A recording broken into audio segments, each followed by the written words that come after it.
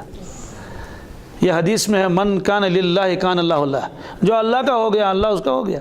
اب یہ روایت سن لیجئے، یہ روایت حضرت ابو ہریرہ رضی اللہ تعالیٰ عنہ سے ہے، یہ کتاب الرقاق میں ہے، صفحہ نمبر 963 ہے، جلد ثانی بخاری شریف۔ فرماتے ہیں قال رسول اللہ صلی اللہ علیہ وسلم، حضرت رسول اللہ صلی اللہ علیہ وسلم فرماتے ہیں ان اللہ قال، اللہ تعالیٰ فرماتے ہیں، کیا؟ حضرت رسول اللہ سے فرمایا، اللہ تعالیٰ فرماتے ہیں، اس کو حدیث قدسی کہتے ہیں۔ کیا کہتے ہیں؟ حدیث قدسی مانے گو کہ رسول اللہ صلی اللہ علیہ وسلم کریں نسبت تت قولس تت کلامس کے مسکن رب العالمین اسکن، گویا اللہ تعالیٰ یہ فرماتے ہیں۔ تو اللہ تعالیٰ نے یہ فرمایا رسول اللہ صلی اللہ علیہ وسلم کو، رسول اللہ صلی اللہ علیہ وسلم نے فرمایا ہم کو، امت کو۔ کیا فرمایا اللہ تعالیٰ نے؟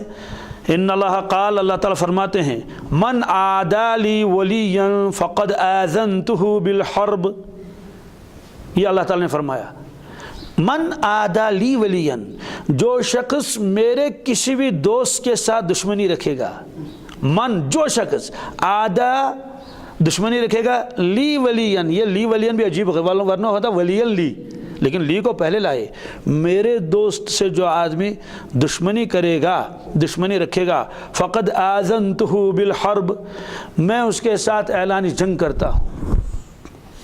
بشس کرنے میں سے کیا؟ جنگ کا اعلان۔ تو اعلان جنگ کرنے کا مطلب یہ ہے کہ اب میں اس کو چھوڑوں گا نہیں، اب میں اس کو، تو جنگ میں کیا ہوتا ہے؟ جنگ میں جو غالب آتا ہے نا، وہ جو مغلوب ہوتا ہے تو اس کو تو کچھ بھی بقایا نہیں رکھتا ہے۔ تو اللہ تبارک تعالیٰ کے ساتھ کون جنگ کرے اور پھر کون جیتے ہیں؟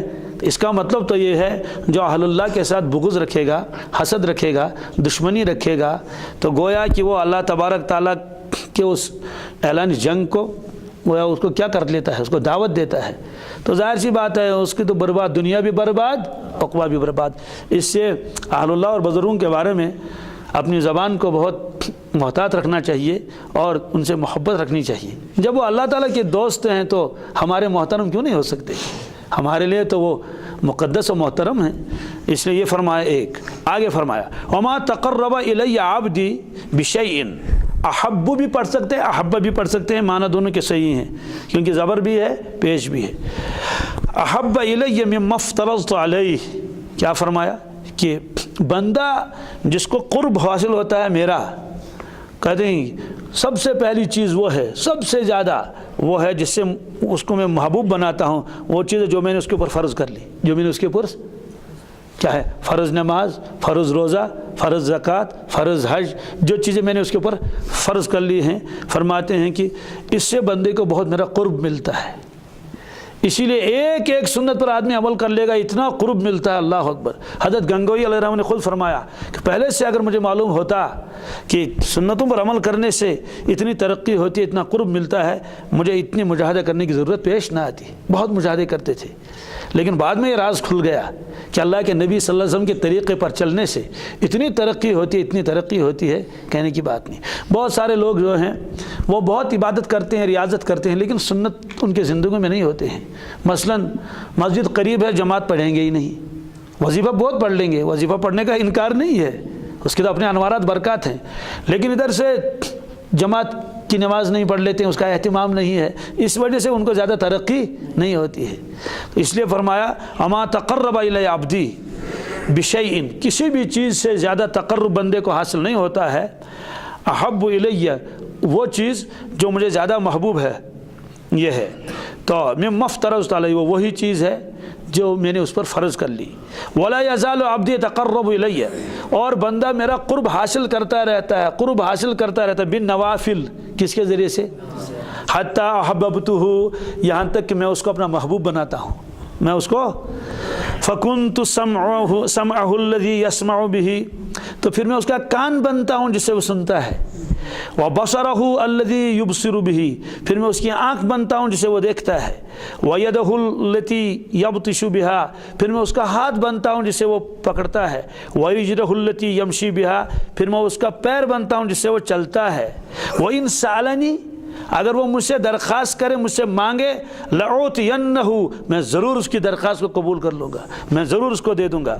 وَلَئِنِ اسْتَعَاذَنِي لَأُعِيذَنَّهُ، اگر وہ مجھ سے پناہ مانگے کسی چیز کے بارے میں، میں ضرور اس کو بچا لوں گا۔ وَمَا ترددت عن شيء انا فاعله ترددي عن نفس المؤمن يكره الموت وانا اكره مساءته۔ یہ تو عجیب ٹکڑا ہے۔ فرماتے ہیں اللہ تعالیٰ میں